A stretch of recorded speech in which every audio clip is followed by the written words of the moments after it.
காஞ்சி மகாபெரிவாளோட விஜய யாத்திரையில் 1935 வருஷம் புரின்னு சொல்லக்கூடிய ஜெகநாதபுரிக்கு விஜயம் பண்ணினா. உயர்ந்த க்ஷேத்திரம், மோட்சபுரியில் ஒன்று. சுவாமி ஜெகநாதர் கிருஷ்ணர் தன்னோட அண்ணாவான பலபத்ரர், தங்கையான சுபத்ரா, இவா 3 பேரோடையும் இருக்கா. ஜெகநாதர், பலபத்ரா, சுபத்ரா இவா 3 பேரும் சேர்ந்து இருக்கிற க்ஷேத்திரம்.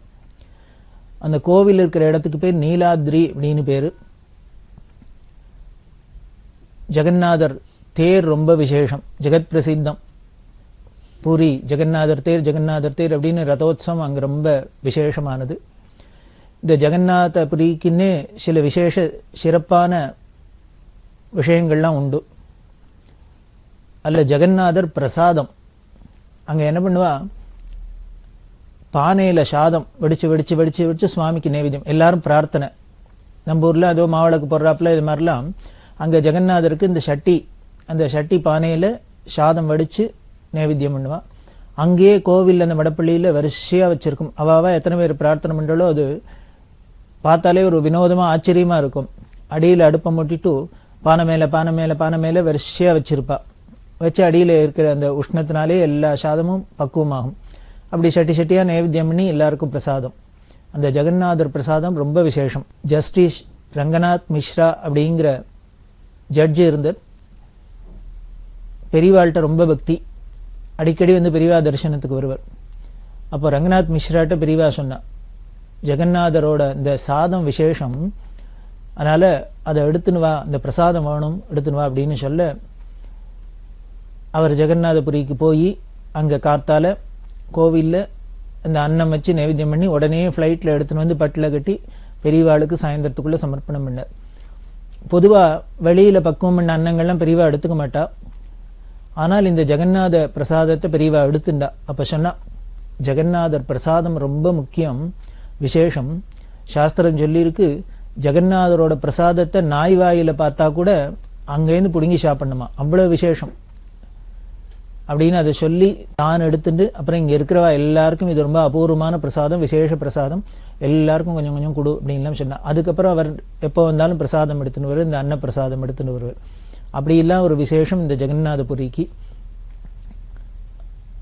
அங்கே ஆச்சாரியால் சங்கர பகவத்பாதாள் ஸ்தாபிதம் பண்ணின, கிழக்கு திக்கில் ஸ்தாபிதம் பண்ணின விமலா பீடம்ங்கிற பீடம் இருக்குது. அதை கோவர்தன மடம் அப்படிமா விமலா பீடம் அப்படின்னு பேர். முன்னமே பார்த்தோம், சார்தாம் அப்படின்னு சொல்லக்கூடிய பாரத தேசத்தோட 4 எல்லையிலையும் 4 பீடங்களை ஆச்சாரியால் ஸ்தாபிதம் பண்ணினா, அதில் வடக்க பத்ரியில் ஜோதிர் பீடம், ஜோஷி மட்டம் அப்படின்னு சொல்கிறோம். மேற்க துவாரகையில் காளிகா பீடம்னு ஸ்தாபிதம் பண்ணினா, கிழக்க ஜெகநாதபுரியில் இந்த விமலா பீடம், தெற்க ராமேஸ்வரத்தில் ராம்நாத்தில் சாரதா பீடம் ஸ்தாபிதம் பண்ணினதா. சார்தாம்லேயும் 4 ஆம்நாய பீடங்கள் ஸ்தாபிதம் பண்ணினதா சொல்லப்படுறது. இந்த ஆம்நாயம் அப்படின்னாலே வேதம்னு அர்த்தம் உண்டு, திக்குன்னு மட்டும் அர்த்தம் இல்லை, வேதம்னு அர்த்தம் உண்டு. சதுர்வேதத்துக்காகவும் அதை ரட்சிக்கணும் அப்படிங்கிறதுக்காகவே ஆச்சாரியர்கள் எல்லா திக்குலையும் இந்த பீடங்கள்லாம் ஸ்தாபிதம் பண்ணி இந்த சனாதன தர்மத்தை இன்னி வரைக்கும் உத்தாரணம் பண்ணி வச்சிருக்கா. அப்படி இருக்கிற இந்த கோவர்தன பீடம் அங்கே ஜெகநாதபுரியில் இருக்கு. பெரியவா யாத்திரை பண்ணுறதே எல்லாருமே சேர்ந்துன்னு இந்த பூரியில் மகாராஜா இருக்கார், இந்த பூரி ராஜா இன்னும் இந்த கோவர்தன பீடத்தை சேர்ந்தவா. அங்கே இன்னொரு முக்தி மண்டப சபா அப்படின்னு ஒன்று இருக்கு. பெரிய பண்டிதர்கள்லாம் நிறைஞ்சது அந்த சபா. அந்த முக்தி மண்டப சபாவில் இருந்த வித்வான்கள் எல்லாருமா சேர்ந்துன்னு பெரியவாளை வரவேற்று சந்தன் தலாப் அப்படின்னு ஒரு குளம், பெரிய குளம். இந்த சந்தன் தலாப்லேருந்து பெரியவாளுக்கு ரொம்ப விமரிசையான ரிசப்ஷன், ஊர்வலம். கிட்டத்தட்ட 25,000 பேர் அன்னைக்கு கூடியிருந்தா அப்படின்னு சொல்லப்படுறது. அப்படி ஒரு பிரம்மாண்டமான வரவேற்பு. அந்த வரவேற்புலாம் ஏற்றுண்டு ஜெகநாதரை தரிசனம் பண்ணிட்டு அதுக்கப்புறம் சமுத்திர ஸ்நானம் பண்ணி அங்கே இன்னும் என்னென்ன விசேஷங்கள்லாம் இருக்கோ எல்லாத்தையும் பெரியவா பார்த்துட்டு எல்லாருக்கும் தரிசனம் கொடுத்து ஆசீர்வாதம் பண்ணி அனுகிரகம் பண்ணியிருந்தா. அப்போ அந்த முக்தி மண்டப சபாவுக்கு வரத்தே, முக்தி மண்டப சபாவில் ஆதிசங்கர பகவத்பாதாள் உட்கார்ந்துன்ற ஒரு பீடம் இருக்குது. பாரம்பரியமாக வச்சுன்னு வர, அவளும் 2500 வருஷமாக அதை பாதுகாத்துன்னு வர. அந்த முக்தி மண்டப சபால இருக்கிற அந்த பீடத்துல, சங்கர பீடத்துல முதல்ல இந்த ஜெகநாதபுரிக்கு ஆச்சாரியால் வரத்தே அதுல உட்கார்ந்துட்டு அனுகிரகம் பண்ணியிருக்கா. அந்த பீடத்துல ஆச்சாரியாளோட ஸ்வரூபமா யார் இருக்காளோ அவளோட நேர் வாரிசு அவ வந்தா உட்காத்தி வச்சு அவளை கௌரவப்படுத்துறது அப்படின்னு அவ ஒரு சம்பிரதாயம் வச்சுருக்கா. அந்த சம்பிரதாயத்தை ஒட்டி அந்த மகாராஜா, இந்த முக்தி மண்டப சபா வித்வான்கள் எல்லாரும் பெரியவாள்கிட்ட பிரார்த்தனை பண்ணி அந்த பீடத்துல உட்கார்ந்துட்டு அனுகிரகம் பண்ணணும், உபன்யாசம் பண்ணணும் அப்படின்னு சொல்ல இந்த பெரியவா அதுல பீடத்துல உட்கார்ந்துட்டு இந்த முக்தி மண்டப சபால எல்லாருக்கும் உபன்யாசம் எல்லாம் பண்ணினா. எல்லாரும் ரொம்ப சந்தோஷப்பட்டா. எப்படி ஆயிரக்கணக்கான வருஷங்களுக்கு முன்னால ஆதிசங்கரர் வந்து எப்படி இருந்திருப்பார், எப்படி இங்க எல்லாம் தர்மத்தை எடுத்து சொல்லியிருப்பார் அப்படிங்கறத இன்னைக்கு நாங்க கண்கூடா பாக்குறோம் அப்படின்னு அவ சந்தோஷப்படுற அளவுக்கு அந்த நிகழ்ச்சி ரொம்ப நிகழ்ச்சியா எல்லாருக்கும் மனசை விட்டு நீங்காத ஒரு சந்தர்ப்பமா அமைஞ்சுது. இப்படி இந்த ஜெகநாதபுரியில பெரியவா எல்லாத்தையும் முடிச்சுண்டு அப்படி வரத்தே யாத்திரையை தொடர்ந்துட்டு வர, அதுல சில்கா ஏரி அப்படின்னு ஒண்ணு பெரிய ஏரி அது. அந்த சில்கா ஏரி ரொம்ப ஃபேமஸ். அது பார்த்தா 25 கிலோமீட்டர் அகலம், 75 கிலோமீட்டர் நீளம். யோஜனை பண்ணி பாருங்க, கற்பனை பண்ணி பாருங்க. 75 கிலோமீட்டர் நீளம், 25 கிலோமீட்டர் அகலத்துல ஒரு ஏரி அப்படின்னா அநேகமா ஏரியிலே இருக்கிறதுலே பிரம்மாண்டமானது பெருசா தான் இருக்கும். பார்த்தா சமுத்திரம் மாதிரி இருக்கும். அந்த சில்கா ஏரியெல்லாம் பெரியவா பார்த்துட்டு அப்புறம் பல ஊரெல்லாம் யாத்திரை பண்ணிட்டு 1936 வருஷம் சாதுர்மாசியத்துக்காக பெர்ஹாம்பூர்ங்கிற இடத்துக்கு வந்தா. ஒரு சால உள்ள அந்த பெர்ஹாம்பூர்ல சாதுர்மாசியம். அந்த சாதுர்மாசியமும் ரொம்ப விமர்சையா நடந்தது. அதை முடிச்சுட்டு இந்த சாதுர்மாசிய பூர்த்தி ஆனோன்னு ஸ்ரீகூர்மம் அப்படின்னு ஒரு க்ஷேத்திரம், ரொம்ப உயர்ந்த க்ஷேத்திரம். அந்த ஸ்ரீகூர்மத்தை தரிசனம் பண்ணிட்டு பெரியவா விஜயநகரத்துக்கு வந்தா. அந்த வருஷம் நவராத்திரி உற்சவத்தை இந்த விஜயநகரத்துல பெரியவா வெகு விமர்சையா கொண்டாடினா. எல்லாருக்கும் அங்க அந்த பிரதேசங்கள்ல இப்படி ஒரு பரிவாரங்களோட, இப்படி ஒரு பூஜைகளோட, ஆச்சார அனுஷ்டானங்களோட பெரியவா போனது ரொம்ப மனசை விட்டு நீங்காத ஒரு சந்தர்ப்பமா இருந்தது. அவளுக்கு நிகழ்ச்சியா இருந்தது. அந்த விஜயநகரத்துல நவராத்திரி முடிஞ்சோன்னு பெரியவா என்ன பண்ணா, சிம்மாச்சலம் அப்படின்னு க்ஷேத்திரம், இந்த சிம்மாச்சலத்துல வந்து தரிசனம் பண்ணிட்டு விசாகப்பட்டினத்துக்கு வந்தா. வழியில பல ஊர், அந்த ஊரோட பேரெல்லாம் நான் இப்போ சொல்றதுக்கு அவகாசம் இருக்காது. பல ஊரை பார்த்துட்டு பெரியவா விசாகப்பட்டினத்துக்கு வந்தா. அதுக்கப்புறம் அங்கேருந்து காக்கிநாடாங்கிற இடத்துக்கு வந்தா. காக்கிநாடால துல்யான்னு ஒரு நதி, புண்ணிய நதி, அது சங்கமம். அந்த துல்யால சங்கம ஸ்நானம் பண்ணிட்டு அந்த காக்கிநாடா எல்லாம் யாத்திரையை முடிச்சுட்டு பீமாவரம் அதெல்லாம் பார்த்துட்டு கோனசீமா டெல்டா அப்படின்பா அந்த பிரதேசங்களை, அந்த கோனசீமா டெல்டாவெல்லாம் எல்லா ஊருக்கும் பெரியவா யாத்திரை பண்ணிட்டா. பலகோல்ங்கிற இடத்துல 1937 வருஷம் சாதுர்மாசியம் வியாச பூஜை. இந்த பலகோல்ல வியாச பூஜை ரொம்ப விசேஷமா நடந்தது. அதுக்கப்புறம் அந்த சாதுர்மாசியம் முடிஞ்சோன்னா ஹுக்கும்பேட், அங்க போய் நவராத்திரி உற்சவம். இந்த நவராத்திரியை ஹுக்கும்பேட்டையில் முடிச்சுட்டு போலவரம்ங்கிற இடத்துக்கு வந்தா. அந்த போலவரத்துல ரொம்ப வெகு விமரிசையா கொண்டாடப்பட்டது. இந்த போலவரத்துக்கு முன்னால ஹுக்கும்பேட்டில் இருக்கிறதே நவராத்திரி எல்லாம் முடிஞ்சது. எல்லாம் யாத்திரை பெரியவா அடுத்த கேம்புக்கு கிளம்பணும்.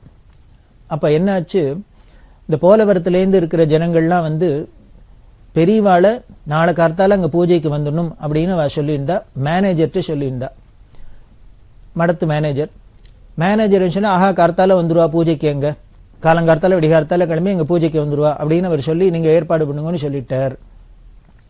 ஆனால் இதை பெரியவாள்கிட்ட வந்து சொன்னோன்னு பெரியவா சொன்னா, இன்னைக்கு ஏகாதசியாச்சே, நாளைக்கு கார்த்தால எப்படி கிளம்புறது அப்படின்னா. இது மேனேஜருக்கு ஞாபகம் இல்லை. பெரியவா பொதுவா என்ன சம்பிரதாயம் அப்படின்னா, ஒரு இடத்துல ஏகாதசி விரதம் இருந்தா அன்னைக்கு யாத்திரை பண்ணக்கூடாது. அன்னைக்கு அங்கேயே இருந்துட்டு மறுநாளைக்கு துவாதசியில பாரணை பண்ணி ஆகாரம் பண்ணிட்டு இந்த ஏகாதசி விரதத்தை பூர்த்தி பண்ணிட்டு தான் அடுத்த ஊருக்கு போறது அப்படிங்கிற சம்பிரதாயம். நமக்கே எல்லாருக்குமே அப்படிதான். ஏகாதசியில அநேகமா டிராவல் பண்ண மாட்டா, விஷயம் தெரிஞ்சுவா. துவாதசியில பாரணை பண்ணிட்டு தான் போறது அப்படிங்கிற சம்பிரதாயம். பெரியவா அது மேனேஜர்கிட்ட சொன்னா. உடனே உனக்கு ஞாபகம் இல்லையான்னாரு. எனக்கு ஞாபகம் இல்லை அப்படின்னு. அதுக்கு முன்னால என்ன ஆயிடுத்து, கல்கட்டால பெரியவா இருக்கிறதே ஒரு விஷஜரம் வந்துடுத்து.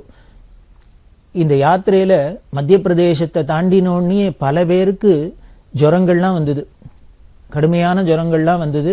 அப்படி வந்திருக்கிறதே இந்த மேனேஜருக்கும் இந்த கல்கட்டால இருக்கிறதே ரொம்ப உடம்பு முடியாத போய் ஜுரம் வந்துடுத்து. அதனால இந்த காய்ச்சல்னால பெரியவா என்னம்னா அவர் ஊருக்கு அனுப்பிச்சா. இங்க வந்து நம்ம தமிழ்நாட்டில் வந்து அவர் வைத்தியம்லாம் பண்ணிட்டு உடம்பெல்லாம் சொஸ்தமாக்கிண்டு அப்புறம் திருப்பி போய் கேம்பில் இருந்தார். கொஞ்ச நாளைக்கு ரெஸ்ட் எடுத்துட்டு அப்புறம் கேம்புக்கு போனார். அப்படி இருக்கிறதே தான் இங்க பலகோல் வியாச பூஜையிலையும் அவர் வந்து கலந்துட்டு இருக்கார். உடனே பெரியவா சொல்றா, உனக்கு இந்த கல்கட்டாவில் ஜுரம் வந்ததுக்கு அப்புறம் மறதி அடிக்கடி வந்துடுத்தோ அப்படின்னா. ஏன்னா அவருக்கே தெரியுமே, மேனேஜருக்கே சம்பிரதாயம் தெரியும். பெரியவா ஏகாதசி உபவாசம் இருந்தா மறுநாளைக்கு துவாதசி பாரணை பண்ணாத அந்த ஊரை விட்டு போகமாட்டான்னு தெரியும். ஆனா இவா அந்த போலவரம் ஜனங்களுக்கு தவறுதலா இவர் சொல்லிட்டார், ஆஹா நாளை கார்த்தால அங்க பூஜைக்காங்க அப்படின்னு. உடனே பெரியவா அதை சொன்னா, நான் இன்னைக்கு இங்க பட்னியா இருந்திருக்கேன், நாளைக்கு இந்த பட்னியோடையே இங்க சாப்பிடாத பட்னியோட இந்த ஊரை விட்டு போனா இந்த ஊருக்கு ஒரு துர்பிட்சம் இல்லையோ, அதாவது சன்னியாசிகள் அப்படி இல்லாம் அந்த ஊரோட பட்னியோட அந்த ஒரு ஊரை விட்டு போனாக்க அந்த ஊருக்கு துர்பிக்ஷம் ஆகாது அப்படின்லாம் ஒரு சம்பிரதாயம் சொல்ற வழக்கம். அதனால நாளைக்கு பூஜையை இங்க முடிச்சுட்டு 2 கால பூஜையை முடிச்சுட்டு நான் சாப்பிட்டுட்டு பிக்ஷை பண்ணிட்டு தான் அப்புறம் போக முடியும். அதனால அவளுக்கு சொல்லிடும், நாளைக்கு அங்க பூஜைக்கு வரல, பிக்ஷை இங்கேயே முடிச்சுன்னு பூஜையை முடிச்சுன்னு தான் வரப்போறோம்னு சொல்லிடும் அப்படின்னா. அப்பதான் கேட்டா, உனக்கு இந்த ஊருக்கு போயிட்டு வந்ததுக்கு அப்புறம் இந்த ஜுரம் வந்ததுக்கு அப்புறம் உனக்கு மறதி வந்துடுது போல இருக்கு அப்படின்னு. அவர் சரின்னு போயிட்டார். குப்புசுவாமியர் அப்படின்னு இன்னொருத்தர் கூட கைங்கரியம் பண்றவர், அவர்கிட்ட பேசிட்டு அவர் இருந்தார். உடனே பெரியவா கேட்டா, நேற்றுக்கு மேனேஜர் இந்த போலவரங்காராளெல்லாம் பேசுறதே நீ கூட இருந்தியோ அப்படின்னா. இருந்தேன் அப்படின்னார். உனக்கு தெரியாதோ ஏகாதசிக்கு நான் ஒரு இடத்துல உபவாசம் இருந்தா துவாதசி பாரணை பண்ணிட்டு தான் போவேன்னு, உனக்கு தெரியுமோ இல்லையோ அப்படின்னார். தெரியும் அப்படின்னார். அப்போ உனக்கு தெரியும்னா நீ சொல்லியிருக்கலாமே, மேனேஜர் அவள்கிட்ட சொல்றதே இல்ல இல்ல பெரியவா நாளைக்கு வரமாட்டாளே மாமா, இங்கேருந்து கிளம்ப மாட்டான், நீ சொல்லியிருக்கலாமே, ஞாபகப்படுத்திருக்கலாமே அப்படின்னு பெரியவா அவர்கிட்ட கேட்டா. குப்பு ஒன்றும் பதில் சொல்லாத இருந்தார். உடனே பெரியவா சிரிச்சுட்டு, உனக்கு மேனேஜர்கிட்ட பயமாக்கும் அதனால சொல்லலையாக்கும் அப்படின்னா. உங்ககிட்ட மேனேஜர்கிட்ட உனக்கு பயமா அப்படின்னு கேட்டுட்டே இருக்கிறதே மேனேஜர் உள்ள வந்தார். லெட்டர்லாம் எடுத்துன்னு உள்ள வர்றார். இந்த வார்த்தை அவர் காதுல விழுந்துருத்து. உடனே அவர் என்ன பண்ண, ரொம்ப சுவாதீனமா பேசக்கூடிய உடனே பெரியவாள்கிட்ட சொன்னார், யாருக்கு குப்புக்கு அவங்கிட்ட பயம் அப்படின்னு. அதெல்லாம் அவனுக்கு ஒண்ணும் இல்லை, அவன் பார்த்துருப்பான், வேடிக்கை பார்த்துருப்பான், என்னதான் பண்றாருன்னு பார்ப்போம், பெரியவா அதுக்கு என்ன பண்றான்னு பார்க்கலான்னு வேடிக்கை பார்க்கறதுக்காக பேசாத இருந்திருப்பான். அவனுக்கு விஷயம் தெரிஞ்சிருக்கும், என்கிட்ட ஒன்றும் பயம் கிடையாது, இருந்தாலும் என்னதான் நடக்கிறது பார்ப்போமே அப்படின்ட்டு வேடிக்கை பார்க்கறதுக்காக பண்ணாலும் பண்ணுவான் அப்படின்னு அவர் சொன்னார். எல்லாம் கிண்டலாதான். உடனே பெரியவா சிரிச்சுட்டு, அதெல்லாம் இல்லை, அவன் பாவம் நல்ல குழந்தை, அப்படி எல்லாம் வேடிக்கையெல்லாம் பார்க்க மாட்டான், உன்னை பார்த்தா பயம் போல இருக்கு அதனால சொல்லல அப்படி எல்லாம் சொல்லியிருந்தா. இது மாதிரி எல்லாம் போற இடங்கள்ல பல சுவையான நிகழ்ச்சிகள்லாம் இருக்கும். அதுல நமக்கு பெரிய தர்மங்கள்லாம் தெரியறாப்புல இருக்கும், சொல்றாப்புல இருக்கும். இதுல இருந்து நமக்கு தெரியுது, ஒரு இடத்துல ஏகாதசி விரதம் ஒரு ஊர்ல இருந்தோம்னா, ஒத்தராத்துல இருந்தோம்னா மறுநாளைக்கு பாரணை பண்ணிட்டு தான் ஊருக்கு போகணும். ஒரு விரதம் இருந்தோம்னாக்க, உபவாசம் இருந்தோம்னா அதை பூர்த்தி பண்ணிட்டு தான் போகணும் அப்படிங்கறதுல நமக்கு தெரியறாப்புல இருக்கு. இப்படிதான் இந்த ஹூக்கும்பேட் நவராத்திரியை முடிச்சுன்னு பெரியவா போலவரம் போனா. போலவரத்துல வெகு விமரிசையா அவளுக்கு வரவேற்பெல்லாம் கொடுக்கப்பட்டது. அங்கெல்லாம் முடிச்சுண்டு ஏலூர் வழியால ராஜமன்றிக்கு வந்த, ராஜமகேந்திரபுரம் அப்படின்னு பெரிய அதுவும் ஊர். அந்த ராஜமன்றியில வந்துட்டு கோதாவரி ஸ்நானம், பெரிய புண்ணிய நதியில மோட்ச நதியில ஒன்றும் கோதாவரி. அந்த கோதாவரி எல்லாம் ஸ்நானம் பண்ணிட்டு அப்புறம் அந்த பிரதேசத்துல இருக்கிற பல ஊர்களுக்கெல்லாம் பெரியவா யாத்திரை பண்ணினா. அந்த கோதாவரி ஜில்லாக்கார அந்த பிரதேசத்துல இருக்கிறவாளுக்கெல்லாம் காஞ்சி காமகோடி பீடாதிபதி அப்படின்னா கஞ்சி சுவாமிகள் அப்படின்னா ஆந்திரா முழுக்களும் எல்லாருக்கும் அப்படி ஒரு பிரியம் பக்தி. இன்னைக்கும் அந்த பக்தி அந்த பிரியம் இருக்கு. நிறைய எல்லாரும் வித்வான்கள், நிறைய அக்னிஹோத்திரிகள், நல்ல வேதம் படிச்சவா, பண்டிதா, வெள்ள கனம்லாம் சொல்ல ஆரம்பிச்சாக்க அப்படியே ஆகாசமே அதிரும். அந்த அளவுக்கு வித்வான்கள், ரொம்ப ஆச்சார அனுஷ்டானம் உள்ளவா. அந்த கோதாவரி ஜில்லால அதுல இருக்கிற எல்லாத்தையும் பெரியவா எல்லா ஊரையும் எல்லாரோட பிரார்த்தனைக்கும் இணங்க யாத்திரை பண்ணிட்டு பெரியவா விஜயவாடாவுக்கு வந்தா. விஜயவாடாவும் பெரிய க்ஷேத்திரம், கனகதுர்கா க்ஷேத்திரம். மலை மேல கனகதுர்காங்கிற கோவில் இருக்கு, அம்பாள். கிருஷ்ணாங்கிற நதி, இந்த கிருஷ்ணா நதியில ஸ்நானம் பண்ணி கனகதுர்கா எல்லாம் தரிசனம் பண்ணிட்டு பெரியவா இன்னும் பல ஊர்களை பார்த்துன்னு மங்களகிரிங்கிற இடத்துக்கு வந்தா. மங்களகிரியில தான் நரசிம்ம க்ஷேத்திரம், நரசிம்மர், பானக நரசிம்மர் அப்படிமா. இந்த மங்களகிரியில பானக நரசிம்மர்லாம் தரிசனம் பண்ணிட்டு குடிவாடா தெனாலி முதலான ஊருக்கெல்லாம் வந்து 1938 வியாச பூஜையை குண்டூருங்கிற இடத்துல பண்ணினா. ஆந்திரால குண்டூர்ல இந்த 38 வியாச பூஜை. அந்த வியாச பூஜை பண்ணிட்டுக்கிட்டே வித்வத் சதஸ்லாம் நடக்கும் அப்படின்னு சொன்னேன்.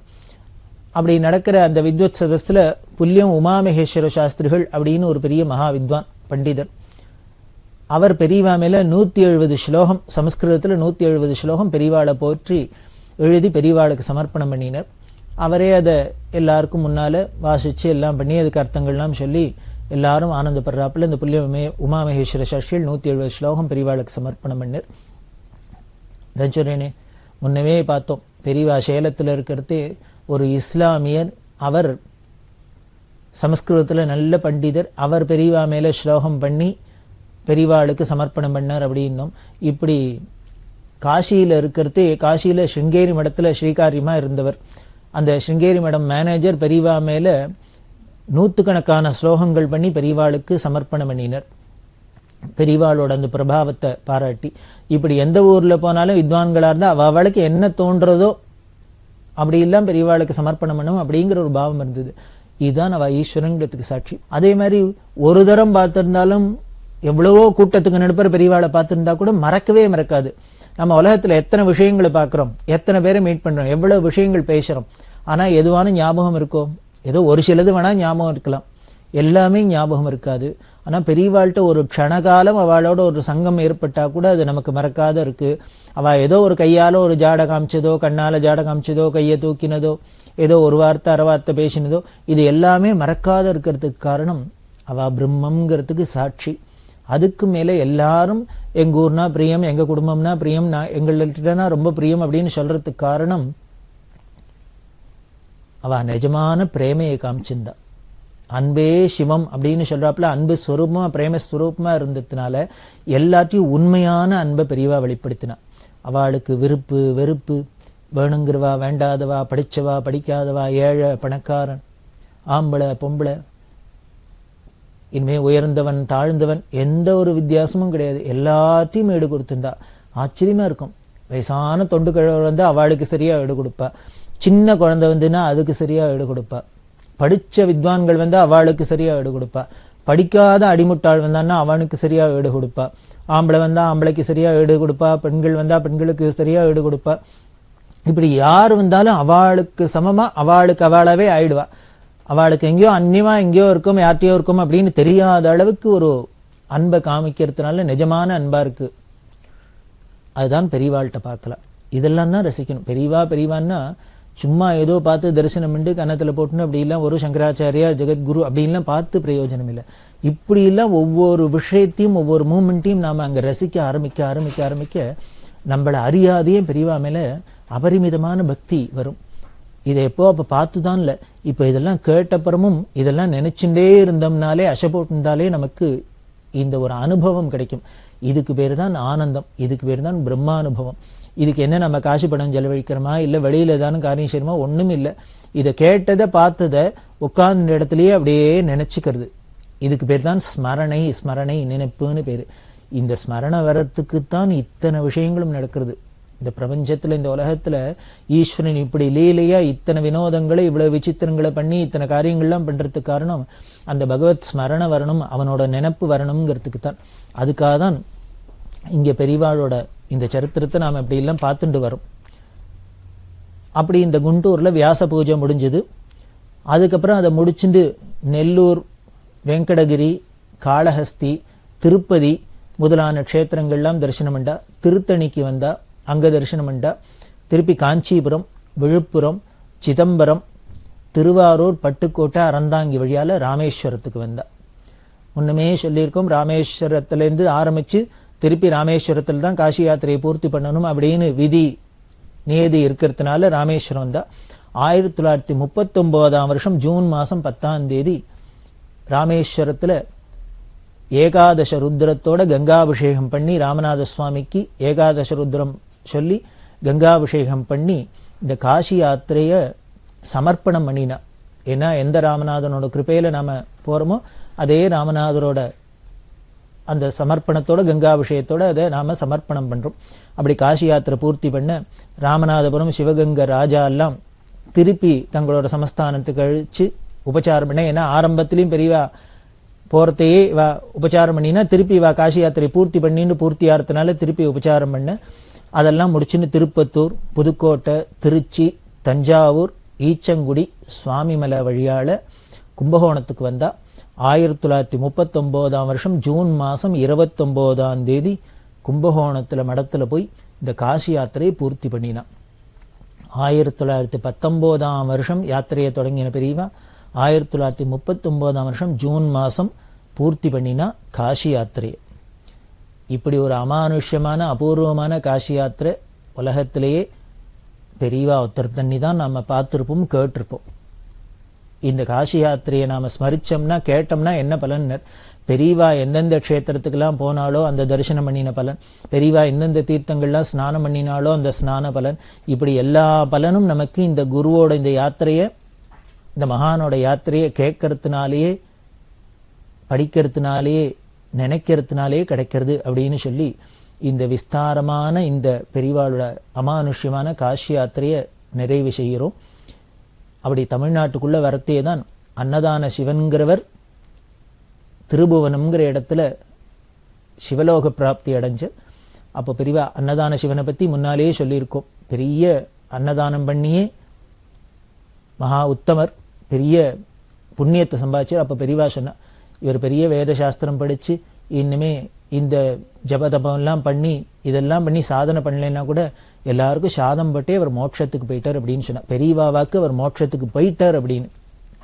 அப்படி அன்னதான சிவன் காலமான அதுக்காக பெரியவா என்ன பண்ணினா மடத்துல அன்னதானம் எல்லாம் பண்ண சொல்லி மோட்ச தீபம் எல்லாம் ஏற்ற சொல்லி பெரியவா அந்த அன்னதான சிவனோட மோட்சத்துக்கு அனுகிரகம் பண்ணினா.